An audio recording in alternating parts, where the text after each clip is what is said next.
All right, with that, start of the day. Give it up for Tom Bozo. All right. Good morning, everybody. And I'm pulling double duty. I'm doing the Factoid for Black History Month on my podcast. I just want to relate the story. So I've been reading this really thick book, a 1,000-page book, a biography of Martin Luther King. And it's really fascinating. So when he was assassinated, I was a young boy. So I didn't know a lot about it. But I've heard all those names that were talked about. And this book did a really phenomenal job of kind of piecing together how everybody was involved and the players were all involved. So here's this sort of a story I want to talk about. So it has to do with President Kennedy and the election leading up to him being president in 1960 and what led up to that. And so over the past, in the mid-50s, there was the Rosa Parks bus issue where they boycotted use of public transportation in Montgomery, Alabama. And Dr. King led the marchers against that and led the bus boycott. And a bunch of folks got thrown into county jail over that issue. Fast forward 3 or 4 more years later, he moved back to Atlanta, Georgia. And at the time, they were doing, students at predominantly black universities were doing sit-ins at lunch counters at department stores because it was a segregated situation. And so they asked Dr. King to get involved. And so he did a sit-in with them. And they were arrested one day. So him and a bunch of young college students all got arrested and put in local jail overnight. Next day, everybody was marching around, so they let all the students out. But they kept Martin Luther King in jail because they wanted to prosecute him for something else.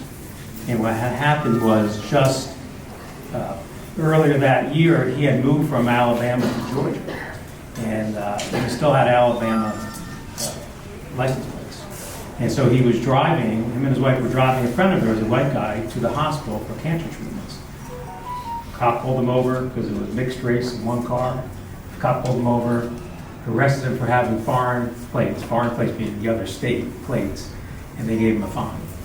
And so to teach him a lesson while after doing this sit-in and causing national attention, then the prosecutors in Atlanta said, we're going to teach him a lesson, so we're going to hold you over because you were driving with foreign plates. And so what they did is they let all the students go, but they took him out. They not only put him in handcuffs, they put him in shackles and walked him out in front of everybody, put him into the cars and drove him off to prison. And then they decided to prosecute him. And so they gave him 4 months hard labor on a chain gang along the way, all for having the wrong license plate on your car. All right, so there's that part of the story.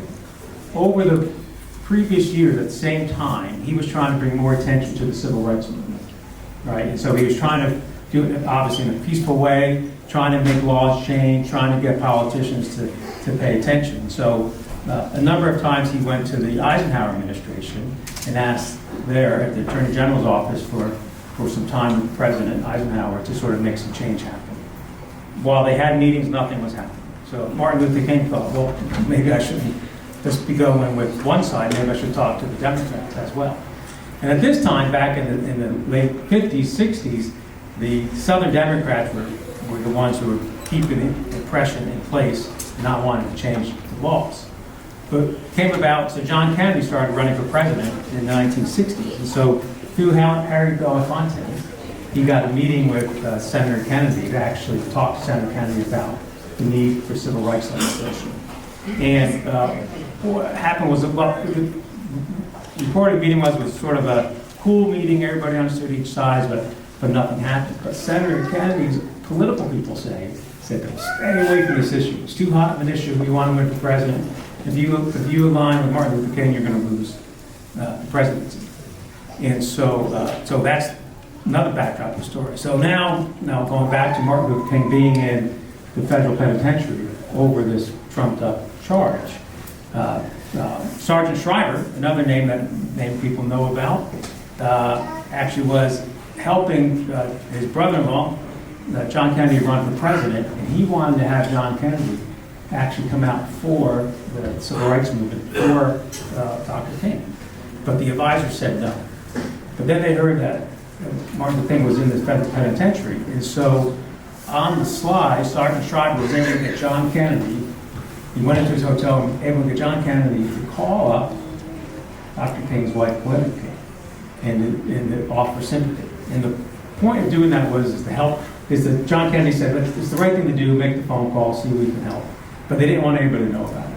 And so they had the phone call, and at the same time, Robert Kennedy, John Kennedy's brother, was sort of working in the background and said, why was he still incarcerated along the way? But again, they didn't want to tell anybody about it. They didn't want to let anybody know because they were afraid of what would happen in the election. And so they were able to get Martin Luther King out of federal penitentiary. He then chose not to get involved with politics, but they got the word out that actually John Kennedy, Robert Kennedy, helped him along the way. And so by having that go and then go through all the black churches of the South, having that knowledge be made, the vote shifted from being all Republican voters to now Democratic voters. And so John Kennedy won the election by winning one state by 5,000 votes and another state by 25,000 votes. And if it wasn't for the shift to the black vote to make that happen, John Kennedy would never have been president. And then the future civil rights movement probably would have stalled out along the way. And so I read these history things. It's fascinating to see how it all comes together. You know, here, one of the lessons is here's Dr. King sort of doing all he can to help people and to move forward and willing to ask other people.